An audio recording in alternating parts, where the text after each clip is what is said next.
Well, as you can see, this is a very big book, Providence, over 700 pages.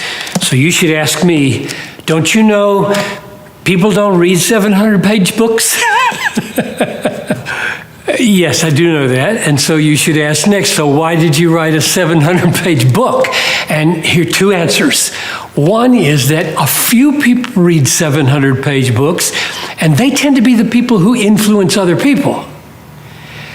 And the second reason is, even though somebody may not choose to read through this cover to cover, they will be a lover of the Bible, a lover of the sovereign rule of God over all things, and they would love to have a big fat book on their shelf that's got a really good index and a really good table of contents so that they can go to it anytime they want and find help regarding a particular text. So it becomes a resource kind of book, not just a book that you'd read from cover to cover.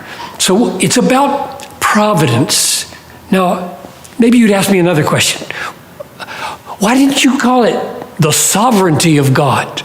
I mean, didn't we hear you say for years you wanted to write a book called Sightings of the Sovereignty of God? That's the title I was working with for 20 years for this book.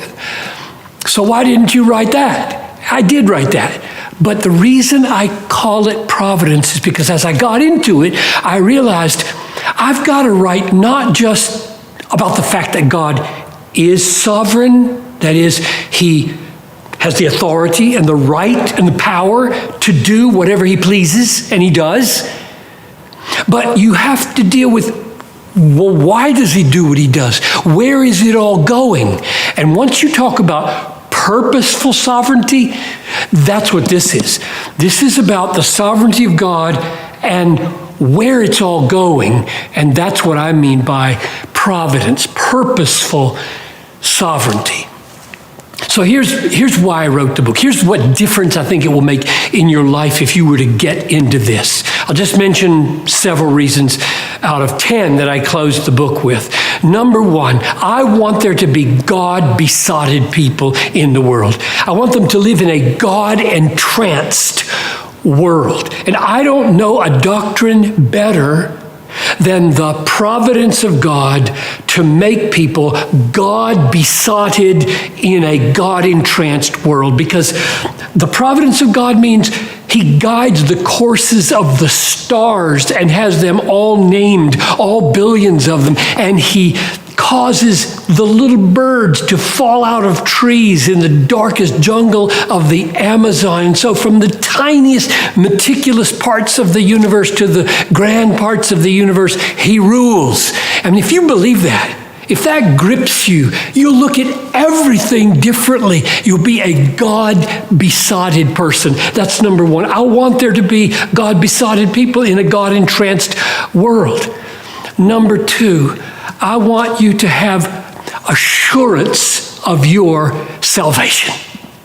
It says in Ephesians 1, in him we have obtained an inheritance according to his purpose, who works all things together according to the counsel of his will. So, works all things according to the counsel of his will is providence. But notice, it's connected to, we have an inheritance. So, the point is, you can be sure you're going to make it to your inheritance because God is a God of absolute, all-pervasive providence. It's not just a random theoretical doctrine. It's very, very personal in the way Paul presents it. Third, suffering. In my life, in my teaching, in my experience, no doctrine comes close to providing the stability underneath your feet when the worst things happen to you. Nothing is better than to know you meant it for evil, Satan.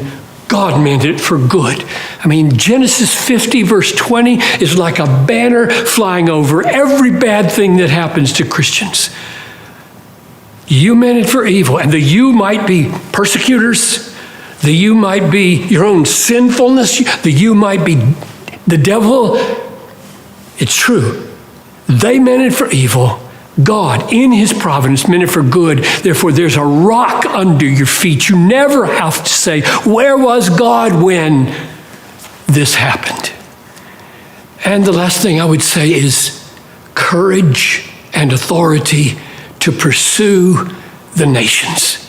You remember what Jesus said? All authority in heaven and on earth has been given to me. Go make disciples. If you believe that God has all-pervasive, all-embracing authority, right, power over all nations, you'll take that command with joyful seriousness. I think this book is a book about missions as it is a book about everything, because God's providence is all-pervasive. So for those 4 reasons at least, I hope and I pray that you will find help in this book.